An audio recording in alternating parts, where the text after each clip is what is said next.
came back to Jake like 3 months later and was like, here's your $7,000 plus $3,000 on top of that. I'm sorry I ran off on you. I had to do it.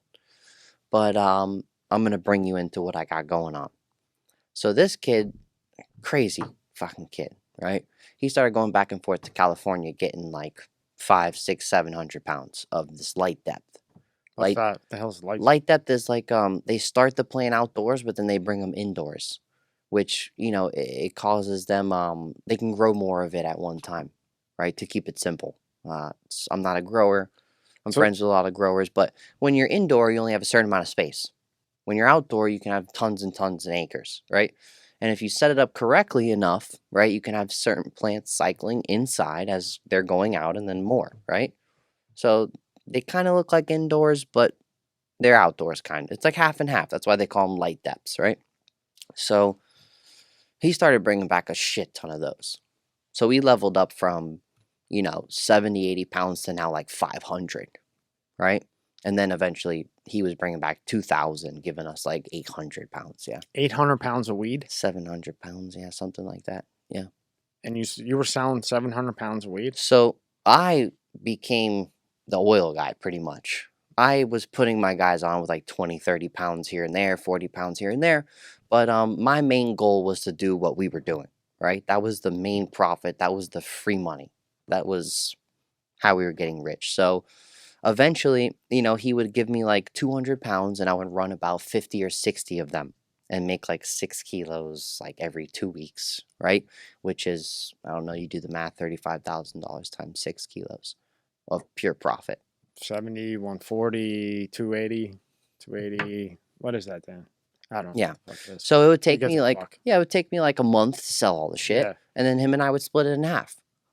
So we're selling about 50 pounds a month? Of weed? Yeah.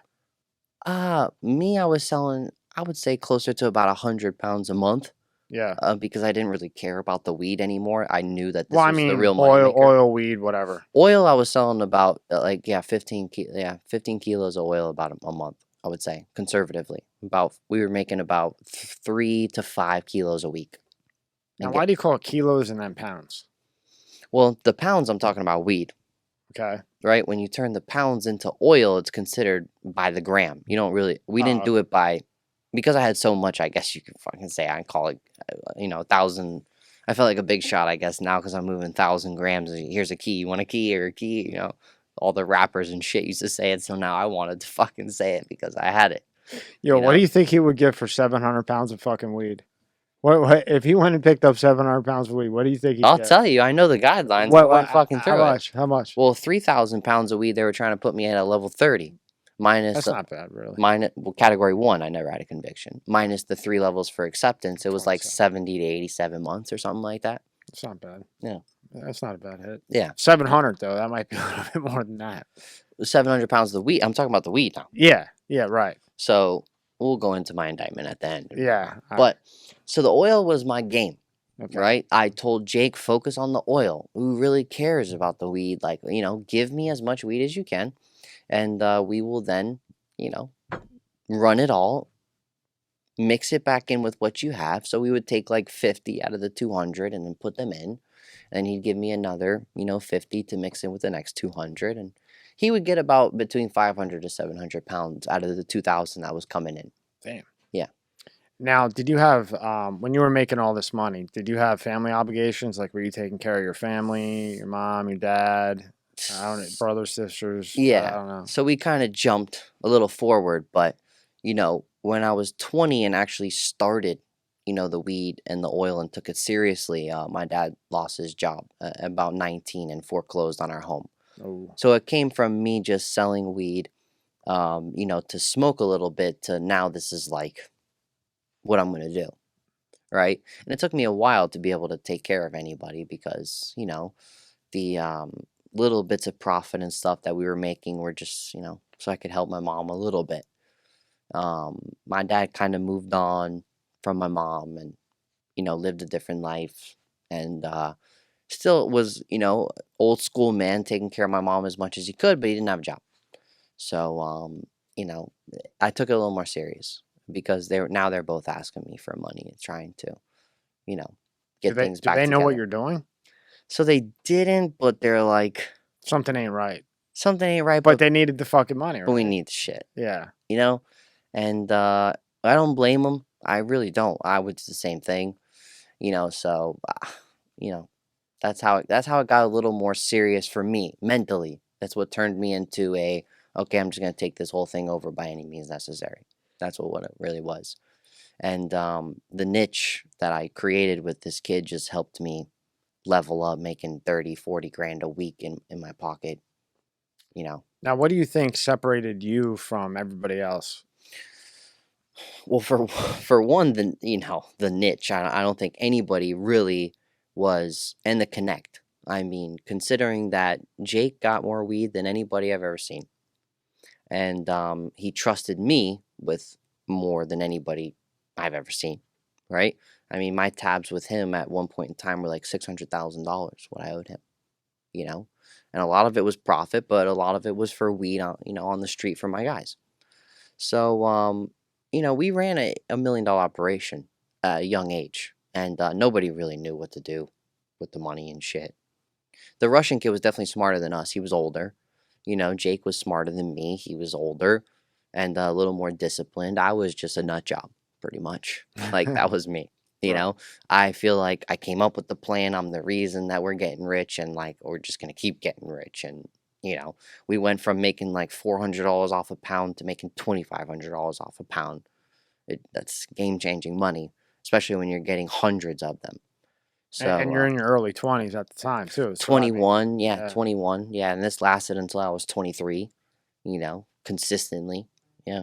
So then take me from there to the time that everything went bad.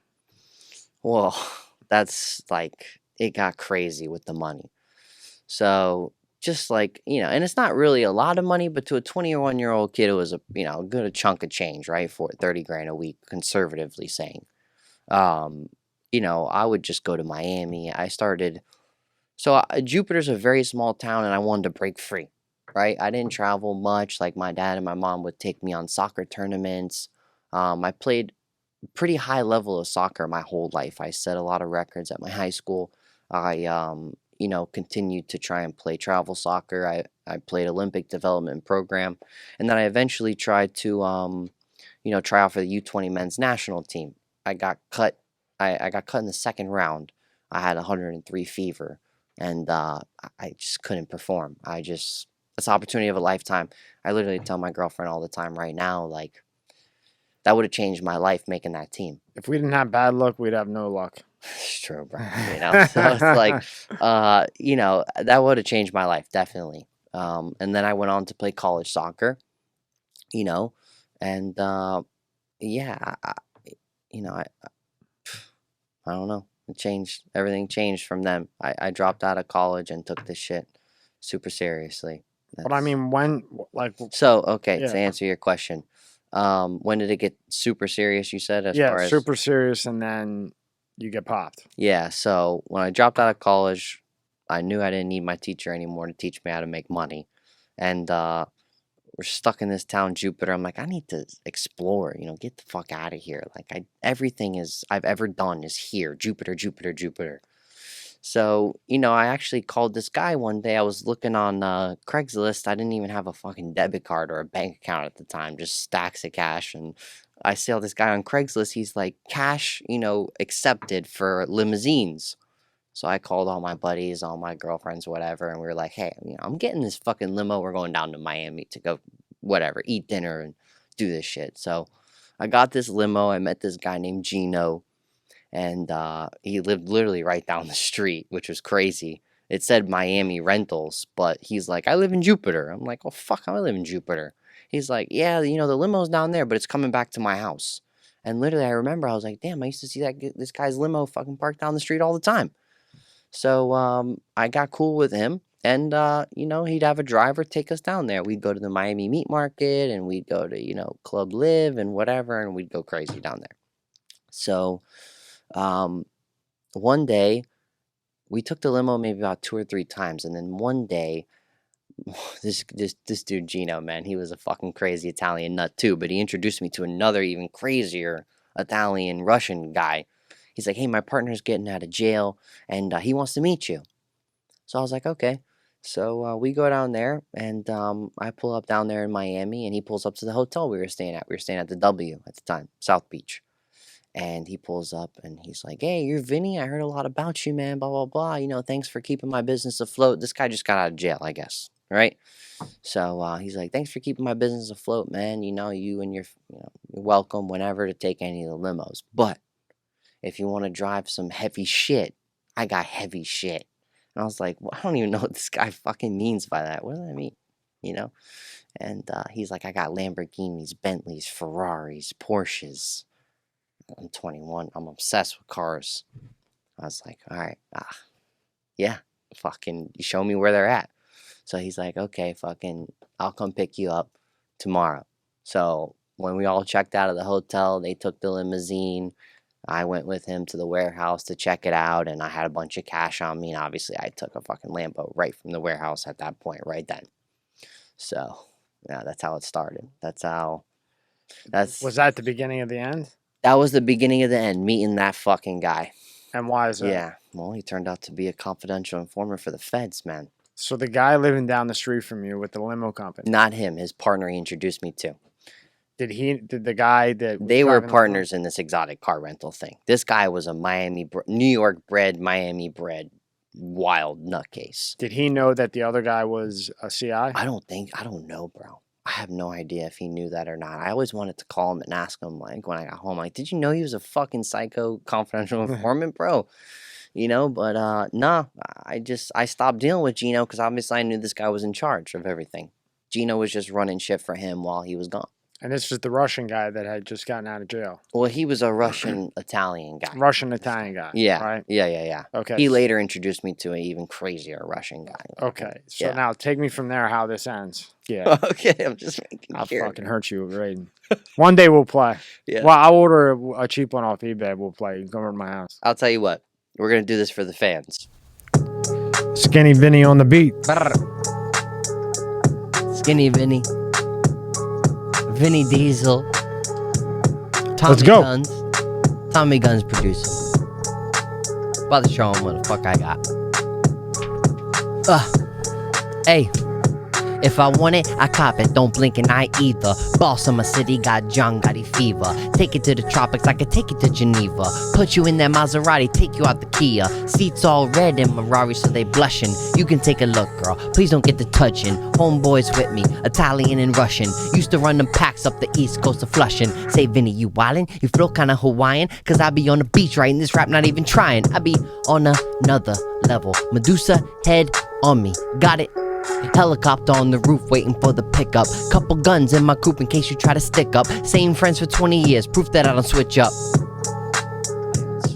Me and you will play live. Okay. All right. If you win. All right. Actually, I don't know. You come up with the terms because I'm going to fuck you up anyway. All right. We'll think about it. We'll play it live next time. All right. We'll play it live right on that bitch. Good. All right.